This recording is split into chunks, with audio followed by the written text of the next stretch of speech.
Namaskar and hello.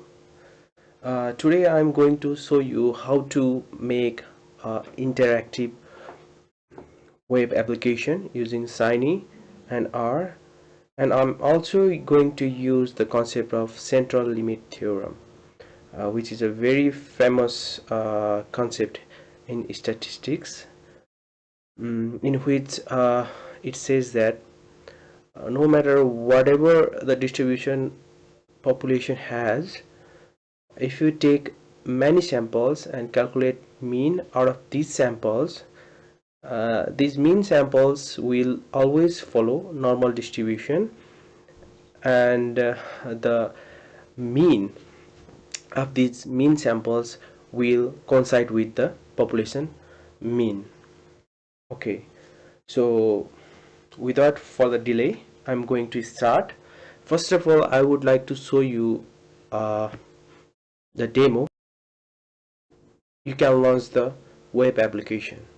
Here, let me introduce the components of this application. Here we have four options to choose from.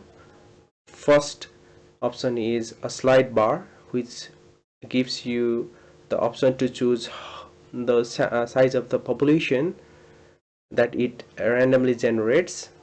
The second one is the size of the sample, and the third one is the type of the distribution using which the population data will be generated. Here I have put three types of distribution: uniform, normal, and exponential. And at last, how many times the samples are going to be taken from the population. So these are the four options, and here you can see two tabs.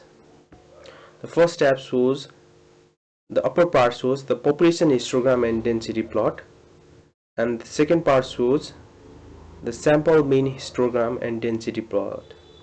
So this is the plot of sample mean, and this is the plot of population. On this tab we have some summary statistics uh, for population and sample. We can change the sample iteration, using which the simple mean histogram will change accordingly.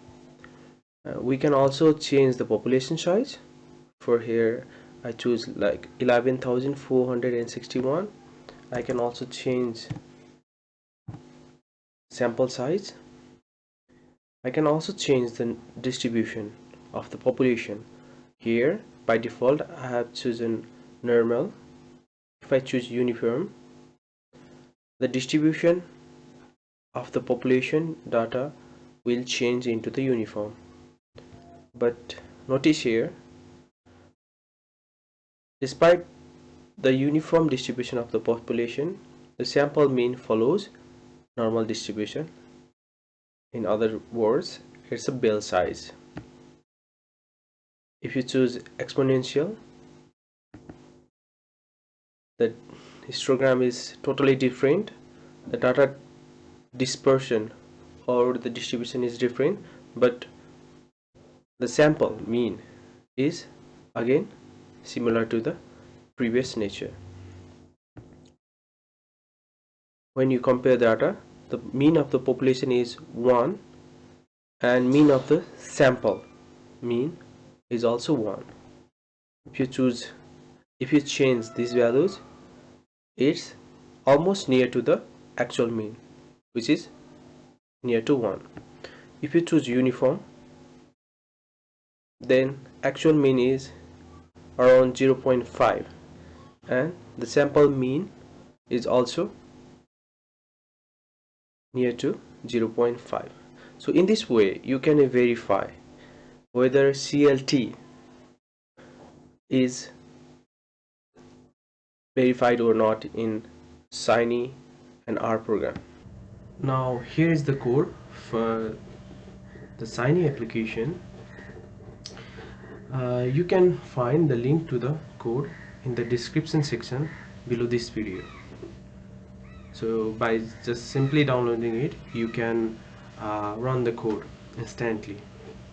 To make it more clear, I have put many comments here. Going through it, you can understand what's going on inside these codes. Let me explain first. So first of all,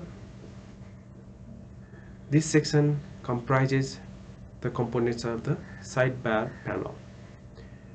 As we have already seen before, there are 4 components, which says population size, sample size, distribution type, and sample iteration. So these 4 elements is put here. So please go through it. After that, on the main panel side, there are 2 tabs. As you have already seen, one tab is for plot and another tab is for data summary or data statistics. So the first line, tab panel, includes the code for the first tab, that is plot tab. In the first code, plot output, plot pop means plotting the population, histogram and density. And the second line, plotting histogram and density plot for sample. So as you can remember, there is 2 plot. On the second tab, we have data panel. On the first line, here is heading for population, and these 2 lines returns population summary, statistics, and population data structure. And this line, this is the heading for sample, and it also returns sample mean summary and sample mean structure. So it's all about user interface, and this is the end of the user interface code. Now from here, server-side code starts. We have to do first we have to generate a population according to our selection, whether it's a normal distribution, uniform, or exponential. For this, we have created population object in which the generation of population data randomly is done. This code inside the reactive function is executed when population object is formed. First of all, it checks whether it's a normal distribution or not.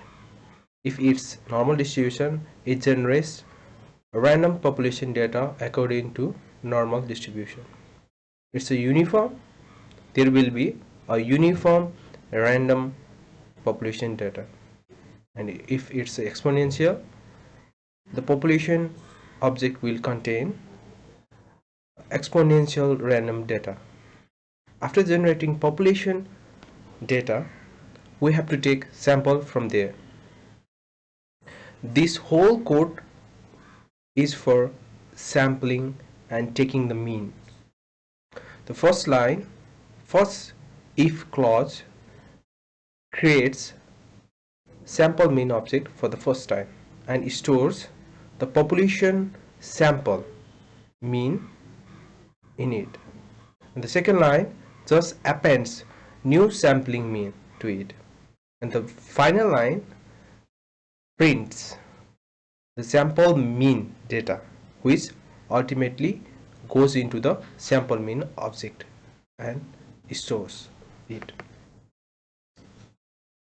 After completing both population generation and sampling mean generation, we go to generating population summary statistics and sample mean summary statistics, which we will finally render into the second tab of the user interface. And after completing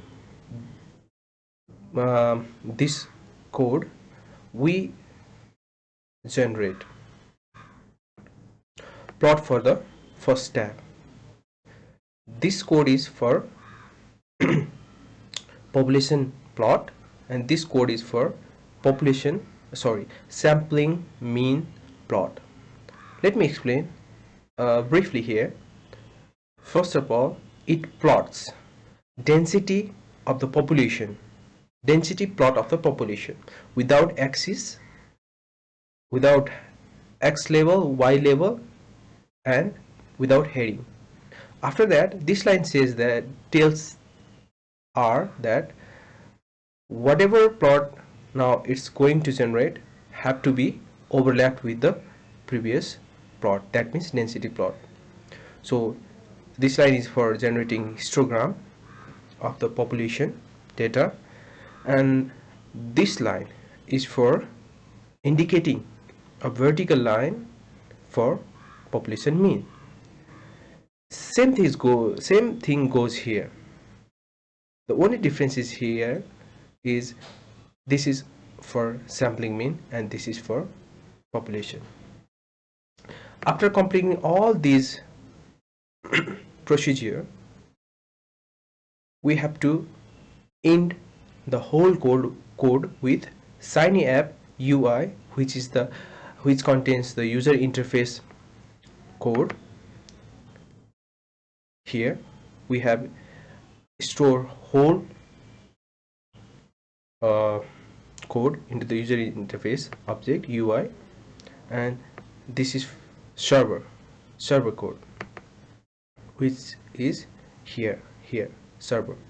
Okay, so after completing this, your code is complete. You can just click run, and your Shiny application is there for checking central limit theorem. I hope this will help you to understand both central limit theorem as well as how to develop Shiny application with R.